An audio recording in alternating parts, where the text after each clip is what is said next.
Hi guys, आप सबका स्वागत है आपके अपने चैनल पर। जैसे कि चैनल के नाम से पता चलता है, यहाँ पर हम 11th और 12th की केमिस्ट्री पढ़ेंगे। पैंडेमिक कंडीशन के चलते हुए 11th और 12th का सिलेबस 30% रिड्यूस कर दिया गया है। तो यहाँ पर आपको 11th 12th की केमिस्ट्री 2021 के लिए पढ़ाई जाएगी और केमिस्ट्री पढ़ाने के साथ साथ यहाँ पर आपकी केमिस्ट्री के डाउट्स भी क्लियर करे जाएंगे। अब बात आती है वो डाउट्स कैसे क्लियर करे जाएंगे। तो आपको मैं इसी वीडियो में एक ईमेल आईडी दूंगा जहां पर आप अपने क्वेश्चंस मुझे सेंड करिएगा। उनके सॉल्यूशन बनाकर मैं इसी चैनल पर अपलोड करूंगा, ये मेरा आपसे वादा है। तो जितना हो सके शेयर करिए ताकि आपके दोस्त भी फायदा उठा सके इस बात का। और मेरे चैनल को सब्सक्राइब कर लीजिए, बेल आइकन को प्रेस कर लीजिए ताकि मेरी वीडियो की नोटिफिकेशन सबसे पहले आपको मिले और मेरे इस चैनल पर वीडियोस रोज आएंगी। तो गाइज हम स्टार्ट करते हैं क्लास 12th का चैप्टर 2 सॉल्यूशन का part 4 ideal and non ideal solutions. Guys अब बात कर रहे हैं ideal and non ideal solution की। ये इंपॉर्टेंट है गाइज, समझते हैं पहले हम आइडियल सॉल्यूशन किसे कहते हैं। Ideal solution, a solution is called an ideal solution if it obeys Raoult's law over a wide range of concentration at a specified temperature. Guys हम सिंपली बोले तो आइडियल सॉल्यूशन हम ऐसे सॉल्यूशन को बोलते हैं जो राउल्ट्स लॉ को ओबे करे, जो राउल्ट्स लॉ को फॉलो करे। ऐसा सॉल्यूशन जो राउल्ट्स लॉ को फॉलो करे उसको बोलते हैं हम आइडियल सॉल्यूशन। जब ये गाइज राउल्ट्स लॉ को फॉलो कर रहा है या फिर ओबे कर रहा है तो for an ideal solution P is equals to PA प्लस PB, PA की जगह PA नोट एक्स है, PB की जगह P नोट भी एक्स बी। अब गाइज आगे चलते हैं। Liquid having similar nature and structure are likely to form ideal solutions. Guys ideal solution वो बनाएंगे जिन स्ट्रक्चर का और जिन लिक्विड्स का नेचर और स्ट्रक्चर सेम होगा। जिन लिक्विड का नेचर और स्ट्रक्चर सेम होगा वही आइडियल सॉल्यूशंस बनाते हैं गाइज। जैसे कि mixture of methanol and ethanol. यहाँ पर देखिए गाइज, यहाँ पर दोनों एल्कोहलिक ग्रुप है। यहाँ जैसे अब सेकंड में मिक्सचर ऑफ एनहेक्सेन एंड एनहेप्टेन, दोनों क्या है हमारे अल्केन है guys. Mixture of benzene and toluene, दोनों क्या है एरोमेटिक है गाइस। ओके, तो इसका मतलब ये है जो आइडियल सॉल्यूशन कब बनते हैं, जो लिक्विड्स जिनका नेचर और स्ट्रक्चर सेम होगा, जिन लिक्विड का नेचर और स्ट्रक्चर सेम होगा वही आइडियल सॉल्यूशन बनाते हैं। अब गाइस रीजन की बात करते हैं। Reason for formation of ideal solution. Ideal solution के रीजन क्या है बनने के। आइडियल सॉल्यूशन जो हमारा बनता है गाइस उसके कुछ न कुछ तो रीजन होंगे, किसी वजह से ही तो आइडियल सॉल्यूशन बनता होगा। तो उसके रीजन क्या है। A solution of two miscible liquids A and B will be ideal if two essential conditions are fulfilled. Guys miscible liquid का मतलब ये होता है कि वो एक दूसरे के अंदर मिल गए। ओके गाइज, इमिसिबल का मतलब होता है अनसोल्यूबल और मिसिबल का मतलब होता है सोल्यूबल। गाइज दो हैं लिक्विड A और B, वो मिसिबल हैं मतलब सोल्यूबल हैं। तो वो आइडियल सॉल्यूशन तब बनाएंगे जब दो कंडीशन फुलफिल होंगी, ये और ये। गाइज पहली कंडीशन क्या है, इफ F का मतलब गाइज यहाँ पे फोर्स है। If FAA is the force of attraction between molecules of A and FBB is that of molecules of B, then A and B will form an ideal solution only if। Guys मान लीजिए हमारे पास है ना दो component है A और B, A अलग है B अलग है। A के जो मॉलिक्यूल है उसके अंदर फोर्स होगी जिसको हम FAA बोल रहे हैं, और B के अंदर जो मॉलिक्यूल उनके अंदर फोर्स होगी BB। इन दोनों को मिलाने के बाद A और B बॉन्ड बनेगा तो उसके अंदर भी फोर्स होगी। इसका मतलब गाइज जो हमारी AA के बीच में फोर्स है, AA के मॉलिक्यूल के बीच में फोर्स है, वही फोर्स बराबर होनी चाहिए BB के मॉलिक्यूल के, और वही फोर्स बराबर होनी चाहिए AB के मॉलिक्यूल के। तो यहाँ पर हमारा आइडियल सॉल्यूशन बनता है। ओके गाइज, सेकंड पॉइंट क्या है, the solution of A and B liquids will be ideal if A and B have similar structures and polarity. Methanol and ethanol have the same functional group and almost same polarity and therefore form ideal solutions. Guys, जो हमारे solution होगा A और B liquid को मिला के जो हमें मिलेगा वो आइडियल सॉल्यूशन तभी होगा जब A और B का सिमिलर स्ट्रक्चर हो और कुछ न कुछ पोलैरिटी होनी चाहिए। सिमिलर स्ट्रक्चर और सिमिलर पोलैरिटी होनी चाहिए तभी हमारा आइडियल सॉल्यूशन बनेगा। तो गाइज हमने देखा कि आइडियल सॉल्यूशन की फॉर्मेशन की दो रीजन होते हैं। पहला रीजन हमारे क्या होता है, जो हमारा A मॉलिक्यूल के अंदर फोर्स है और जो B मॉलिक्यूल के अंदर फोर्स है वो बराबर होनी चाहिए, और इनको मिला के जो A B मॉलिक्यूल के बीच में फोर्स बनेगी वो भी बराबर होनी चाहिए जो यहाँ पर है। और सेकंड क्या है गाइज, स्ट्रक्चर आपको और पोलैरिटी A और B लिक्विड की सेम होनी चाहिए। तो गाइज अब आगे चलते हैं। ये देखिए आइडियल सॉल्यूशन के लिए for an ideal solution Raoult's law is obeyed, मतलब राउल्स लॉ फॉलो होना चाहिए। That is P A equals to P not A X होगा, P B equals to P not B x B होगा। यहाँ पर जो हमारा एंथैल्पी ऑफ मिक्सचर होगा वो 0 के बराबर होगा, और एंथैल्पी ऑफ वॉल्यूम जो होगा मिक्सचर की वो भी हमारी 0 के बराबर होगी। ओके गाइज, आइडियल सॉल्यूशन की। अब बात करते हैं गाइज नॉन आइडियल सॉल्यूशन। ठीक है गाइज, नॉन आइडियल सॉल्यूशन किसे कहते हैं? A solution which does not obey Raoult's law for all concentrations is called a non-ideal solution। मतलब सिंपली बोलो तो गाइस, नॉन आइडियल सॉल्यूशन उसे कहते हैं जो राउल्ट्स लॉ को ओबे नहीं करता, या फिर जो राउल्ट्स लॉ को फॉलो नहीं करता। तो गाइस नॉन आइडियल सॉल्यूशन के लिए क्या होगा? For a non ideal solution Raoult's law is not obeyed. ठीक है गाइस, वो राउल्ट्स लॉ को फॉलो नहीं करेगा, ओबे नहीं करेगा। जब राउल्ट्स लॉ को ओबे नहीं करेगा तो P A is not equal to P not A x A, P B is not equal to P not B x B. तो यहां पर गाइस हमारा सेकंड क्या होती है? Del H mix is not equal to 0 और del V mix is not equal to 0। So guys a non ideal solution can show either positive और negative deviation from Raoult's law. Guys हमारा जो non ideal solution होता है वो Raoult's law को ओबे नहीं करता, पर वो राउल्ट्स लॉ से पॉजिटिव डेविएशन और नेगेटिव डेविएशन जरूर शो करता है। तो गाइज अब हम पढ़ेंगे positive deviation from Raoult's law और negative deviation from Raoult's law. पहले हम पढ़ेंगे positive deviation. The deviation will be called positive when the partial pressure of each component and the resultant total pressure are greater than the pressure expected on the basis of Raoult's law। Guys हमें 2 component दे रखे होंगे, हमने उनका ना Raoult's law के through एक pressure expect करा होगा कि राउल्ट्स लॉ के अकॉर्डिंग इनका इतना प्रेशर आएगा, बट जब हमने गाइज उनके रियलिटी में प्रेशर निकाला तो वो ज्यादा आया, वो ज्यादा आता है राउल्ट्स लॉ के प्रेशर से जो हमने एक्सपेक्ट करा था। तो इस कंडीशन में पॉजिटिव डेविएशन होगी गाइस। ठीक है, इसको आप आगे पढ़ेंगे और समझ में आएगा। देखिए, in such cases the intermolecular forces between solvent solute molecules are weaker than those between solvent solvent and solute solute molecules. That is guys अगर मान लीजिए जो हमारा ए मॉलिक्यूल है और बी मॉलिक्यूल है, इनके बीच में फोर्स ज्यादा है as compared A B molecule, इनको मिलाने के बाद ए बी मॉलिक्यूल के बीच में फोर्स ऑफ अट्रैक्शन आएगी। ठीक है गाइज, तो जब ए बी के अंदर ज्यादा फोर्स होगी एज कम्पेयर्ड ए बी, तो इसका मतलब ये पॉजिटिव डेविएशन शो कर रहा है। अब गाइस समझते हैं ग्राफ। हमने वाई एक्सिस पे बना रखा है वेपर प्रेशर, एक्स एक्सिस पे बना रखा है मोल फ्रैक्शन।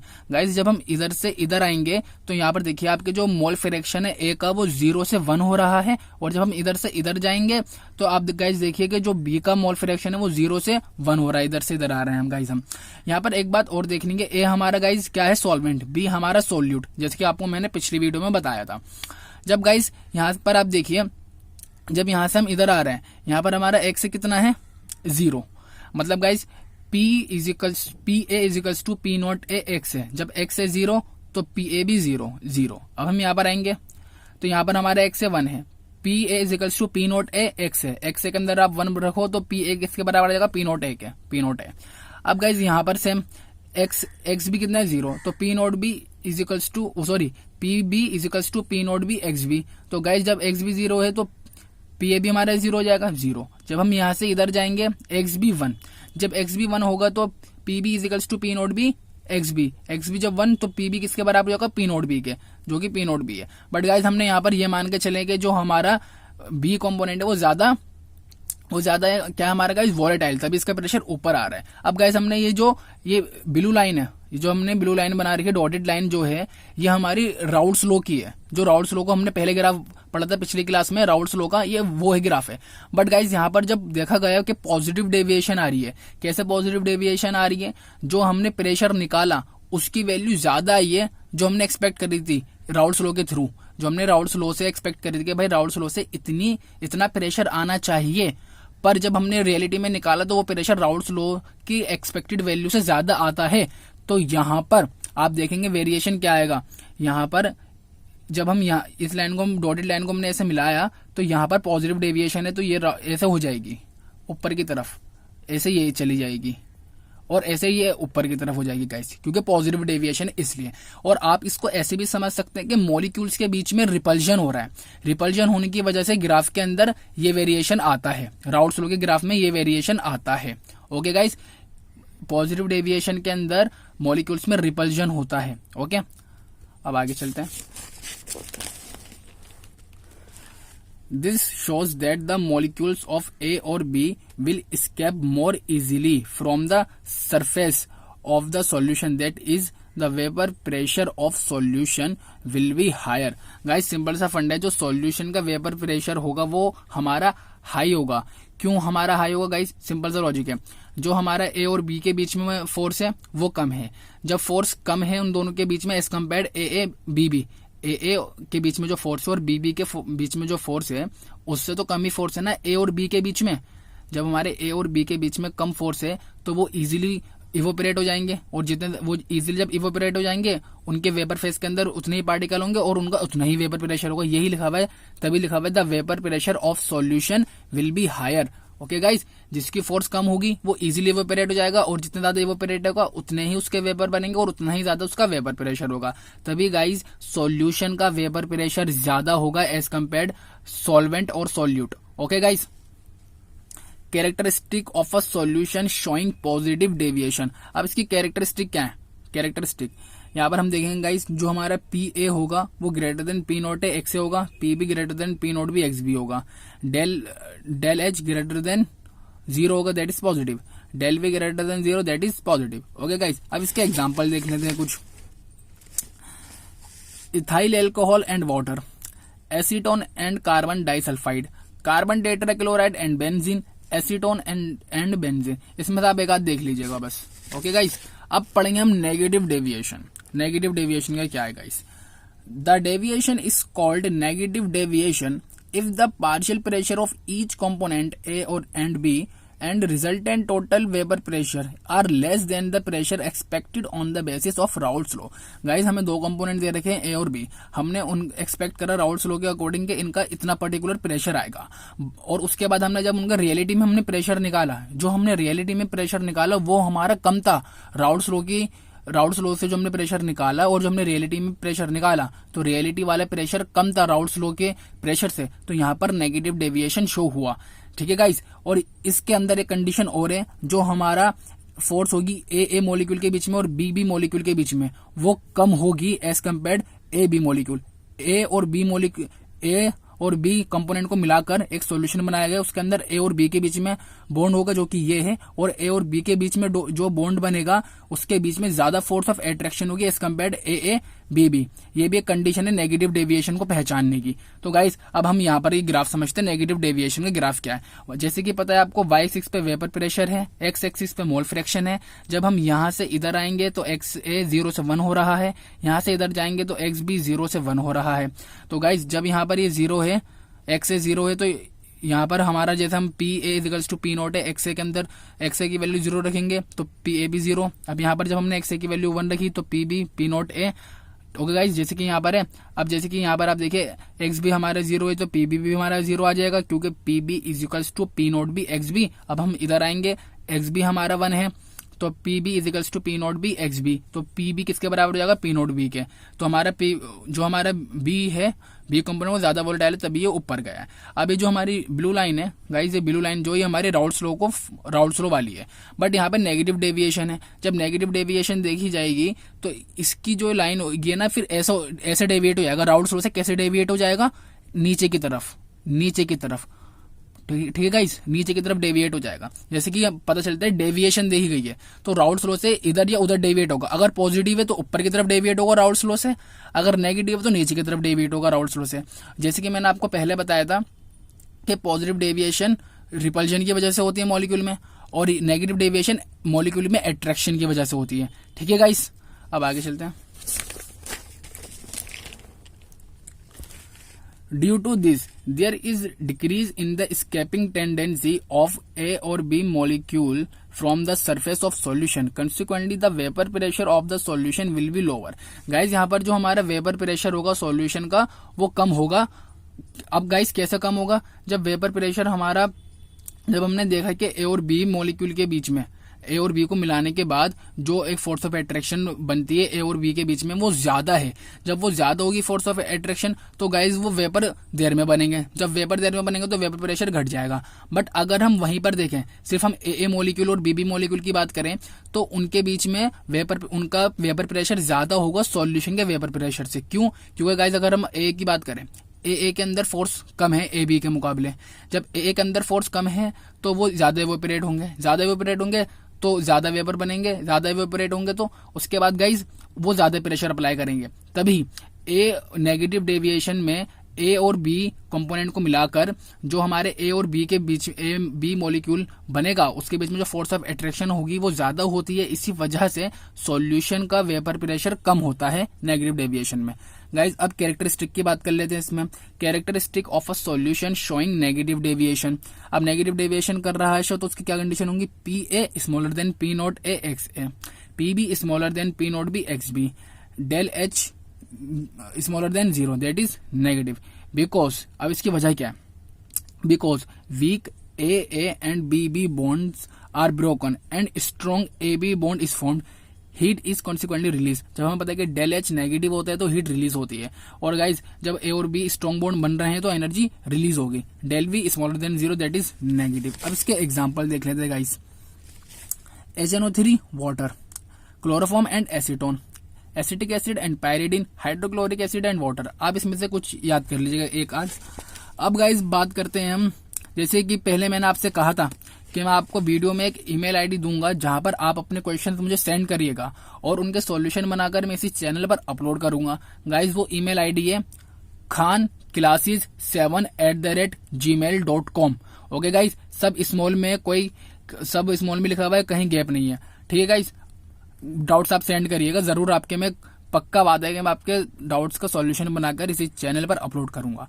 तो गाइज अब समझते हैं एजियोट्रॉप्स और एजियोट्रॉपिक मिक्सचर। एजियोट्रॉप्स किसे कहते हैं या फिर एजियोट्रॉपिक मिक्सचर किसे कहते हैं। Azeotropes are binary mixtures having the same composition in liquid and vapour phase and boil at a constant temperature. Guys azeotropes हम उसे कहते हैं, ऐसे बाइनरी मिक्सचर को हम एजियोट्रॉप्स कहते हैं जिनकी सेम कंपोजिशन हो लिक्विड और वेपर फेज दोनों में, और वो बॉईल करे कांस्टेंट टेम्परेचर पर, उसको बोलते हैं एजियोट्रॉप्स। ठीक है गाइस। अब एजियोट्रॉप्स के टाइप्स होते हैं, दो टाइप के एजियोट्रॉप्स होते हैं। पहला है हमारा मिनिमम बॉइलिंग एजियोट्रॉप्स। समझते हैं मिनिमम बॉइलिंग एजियोट्रॉप्स किसे कहते हैं। These are the binary mixtures whose boiling point is less than either of the two components. The non-ideal solution will show a large positive deviation from Raoult's law form minimum boiling azeotropes at a specified composition. Example, mixture of 94.5% ethyl alcohol and 4.5% water by volume.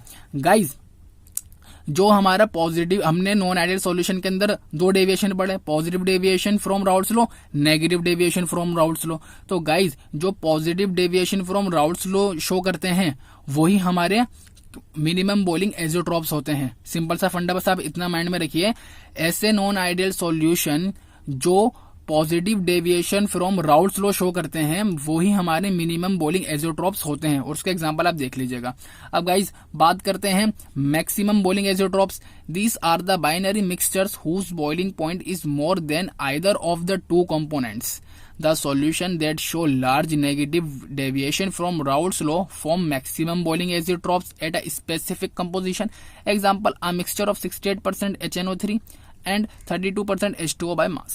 Guys maximum boiling azeotropes हम उसे कहते हैं जो negative deviation from Raoult's law show करते हैं। मतलब ऐसे non ideal solution जो negative deviation from Raoult's law show करते हैं वो मैक्सिमम बॉइलिंग एजियोट्रॉप्स होते हैं। गाइज मैं एक बार और बोल रहा हूं, मिनिमम बॉइलिंग एजियोट्रॉप्स वो होते हैं जो positive deviation from Raoult's law show करते हैं, और मैक्सिमम बॉइलिंग एजियोट्रॉप्स वो होते हैं जो negative deviation from Raoult's law show करते हैं। गाइस ठीक है, अब यहाँ का लेक्चर हमारा आज हुआ कंप्लीट। अब हम नेक्स्ट वीडियो में इसके आगे का पढ़ेंगे। तो गाइज आपके जो भी डाउट्स आते हैं आप मुझे सेंड करिए, उनका सॉल्यूशन बनाकर मैं इसी चैनल पर अपलोड करूंगा, ये मेरा आपसे वादा है गाइज।